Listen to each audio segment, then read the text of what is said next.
सिर्फ 8 गांठें बरगद के पत्ते के ऊपर लगानी है और आपकी मनोकामना पूरी। बरगद के पत्ते में यह गांठ लगाने से आपकी मनोकामना तो पूरी हो ही जाएगी, क्योंकि यह मनोकामना पूरी करने के लिए एक अचूक उपाय माना जाता है। उसके साथ साथ ही आपके घर में दरिद्रता का नाश हो जाएगा। धन प्राप्ति के जो रास्ते बंद पड़े हैं वह रास्ते खुल जाएंगे। इसके अलावा आपके घर में रोग मुक्ति हो जाएगी, आपके घर के सारे रोग मुक्त हो जाएंगे। अब ये जरूरी नहीं है कि आप पत्ता लाए हैं तो हमारे परिवार में जो संकट है वह दूर होगा कि नहीं। आप लाए हैं ना और आप उसी घर में रहते हैं तो उस घर में रहने वाले सारे सदस्यों की समस्याएं खत्म हो जाएंगी। और इन पत्तों को लाने से और ऐसी गांठ लगाने से आपके घर में हमने बताया कि दारिद्रता का नाश होगा, धन आगमन के रास्ते बनेंगे और शनि महाराज की पूरे घर के ऊपर कृपा होगी। और शनि महाराज की कृपा के साथ साथ बजरंग बली जी की भी कृपा प्राप्त होगी, क्योंकि यह ऐसी क्रिया है कि वैसे तो इसमें सारे देवी देवताओं की कृपा मिलने लगती है, लेकिन इन दो लोगों की, इन दो इष्टों की यदि हमें कृपा मिल जाती है तो हमारे सारे कार्य संपन्न हो जाते हैं। तो वैसे तो इन्हीं दो लोगों के लिए यह उपाय है। तो हम आपको बता दें कि शनिवार या मंगलवार की सुबह है, यानी सूर्योदय से पहले स्नान करना है। 1 लोटा जल लेना है, उसमें कुछ बूंदें गंगा जल की डालना है और बरगद के पेड़ के नीचे जाना है।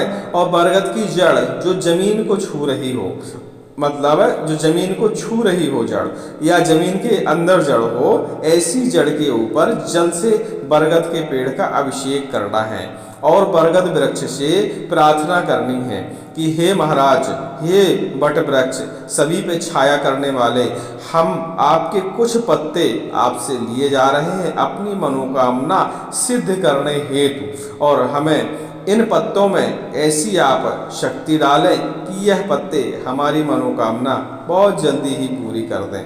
और ऐसे आप 11 पत्ते या 21 पत्ते या 51 पत्ते आप तोड़ लाइए, मतलब कोई भी एक अंक के हिसाब से। यदि आप ज़्यादा पत्ते लाना चाहते हैं तो 51 पत्ते लाइए और कम पत्ते लाना चाहते हो 21 या 11, इनमें से कोई भी एक अंक चुन लीजिए, उस हिसाब से आपको पत्ते लाने हैं। मान लीजिए आपने 11 पत्ते ला लिए। अब 11 पत्ते घर लाने के बाद उन पत्तों को दही से स्नान कराना है। दही वाले पानी में उन पत्तों को धुलना है और पत्तों को धुलने के बाद केसर की स्याही बनाना है। केसर की स्याही आसानी से मिल जाती है बाजार में, और नहीं मिलती है तो केसर की स्याही बनाने के लिए कम से कम 1 से 2 ग्राम 3 ग्राम केसर होनी चाहिए और लाल चंदनमाई लकड़ी होनी चाहिए। तो केसर को पटे के ऊपर रखना है और लाल चंदन की लकड़ी उस पर घिसना है। तो दोनों का जब मिश्रण तैयार होगा तो उसे केसर की स्याही माना जाता है। उस केसर की स्याही को और अनार की कलम से, अनार की कलम भी आपको आसानी से मिल जाएगी, आराम अनार की, और उसको सामने से नुकीला कर लीजिए तो अनार की कलम बन जाएगी। उस कलम से आपको जो बरगद के आप पत्ते लाए हैं उस पे एक मंत्र का लेखन करना है। मंत्र क्या है? एक चौपाई है। चौपाई आपने बहुत बार सुनी होगी, क्योंकि यह चौपाई बड़े से बड़े कष्टों को हरने वाली होती है। लेकिन अलग अलग संत महात्मा और अलग अलग शास्त्रों में इसके प्रयोग का जो वर्णन है वो अलग अलग प्रकार का है, लेकिन हमारे गुरुजी ने इसका जो प्रयोग करवाया है और जो बताया है वह हम आपको इस वीडियो में बता रहे हैं। तो कबन सुकाज कठिन जग माही, जो नहीं हो तात तुम पाही। प्रति पत्ते पे ऐसी चौपाई का लिखना है और लास्ट में ही हनुमंते नमः ऐसा लिखना है। और बरगद के पत्ते पे यह मंत्र और चौपाई आसानी से लिख जाएगी। और लिखने के बाद अब आपके पास 11 पत्ते हो गए। आप कम में ही उदाहरण लेते हैं, आपकी ज़्यादा श्रद्धा है तो आप 21 कर सकते हैं, 51 कर सकते हैं। 11 पत्ते ले लिए। अब आप जो रोली लाए हैं, कच्चा सूत जिसे कहते हैं, उस सूत से गांठ मारना शुरू करना है। पहले पत्ते के डंठल में आपको 8 गांठ मारना है, 8 बार गांठ लगानी है और प्रति गांठ के साथ यही चौपाई को दोहराना है। कबन सुकाज कठिन जग माही, जो नहीं होत तात तुम पाही। और एक पत्ते में मान लो 8 बार आपकी चौपाई लगेगी और 8 गांठें लगेंगी। अब ऐसे आपने 11 पत्ते लाए हैं तो 11 8 88 बार आपको यह मंत्र पढ़ना है और 88 गांठें 11 पत्तों में लगेंगी, क्योंकि प्रति पत्ते में 8 गांठ आपको लगानी है। बस गांठों की गिनती नहीं भूलना है कि प्रति पत्ते में 8 गांठी, 8 चौपाई और धागा, बस इतनी तो लगना है। और ऐसा करने में आपको 1 घंटे का शायद समय लग सकता है। और जब पूरे 11 पत्तों में गांठें लग जाएं तो लास्ट में जो धागा बचेगा उसको जोड़ लीजिए, तो एक माला तैयार हो जाएगी। और जब माला तैयार हो जाए तो मंगलवार के दिन श्री हनुमान जी महाराज को उस माला को अर्पण करिए। वो अर्पण करते समय फिर से यह चौपाई पढ़िए और अपनी मनोकामना सामने रख दीजिए।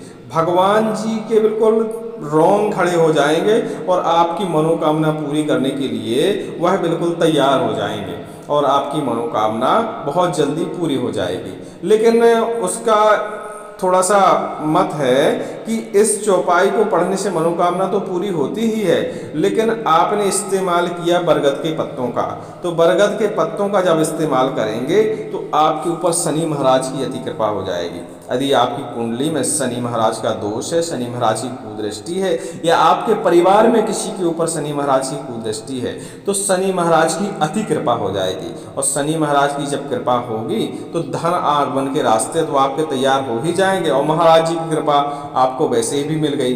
तो आपके 2 से 3 कार्य आपके एक तंत्र प्रयोग करने से सिद्ध हो जाएंगे। महाराज जी की कृपा मिलेगी और साथ में शनि महाराज की भी कृपा मिलेगी। और शनि महाराज की ऐसी थोड़ी बहुत कृपा नहीं, अति कृपा मिलेगी। अति कृपा का मतलब है कि आपके सारे बिगड़े हुए काम बनने लगेंगे, घर से रोग बाधाएं नष्ट हो जाएंगी, सबकी बुद्धि बराबर से काम करने लगेगी और बुद्धि के साथ साथ धन तो इतना आएगा, ऐसे संयोग बनेंगे कि आपको खर्च करना मुश्किल पड़ेगा। तो हम आपको यह उपाय बता रहे हैं। अब आपने माला चढ़ा दी, अब इसके बाद आपको कोशिश ये करना है कि यह आपको तब तक करना है जब तक कि आपकी गांठों की गिनती 1000 पूरी ना हो जाए। अब प्रति मंगलवार आप नियम बना लीजिएगा या प्रति शनिवार बना लीजिएगा कि आपने 88 गांठें या 88 चौपाई का प्रयोग किया, तो प्रति मंगलवार आप 11 ही रखिए। और ऐसा करने में आप पूरी गांठें गिनते जाना है, पहले दिन 88, फिर दूसरे मंगलवार 88, इस तरह आपको 1000 गांठ जो लास्ट में बचेगी उसकी सम संख्या या विषम संख्या बचेगी, तो उस हिसाब से आपको फिर एक्स्ट्रा लेके और 1000 से ज़्यादा करना है, मतलब 1000 से कम नहीं होना चाहिए। अब सम संख्या विषम संख्या का मतलब ये है कि आपको 1000 से नीचे नहीं करना है, आपको 1000 से ऊपर करना है। तो 8 दाम 80 मतलब 88 होता है एक दिन में आपका पूरा, तो ऐसा आपको 11 से 12 दिन करना पड़ेगा, तो आपका 1000 से ऊपर चला जाएगा। तो समझ लीजिए आपकी यह जो क्रिया है वह पूरी हो जाएगी।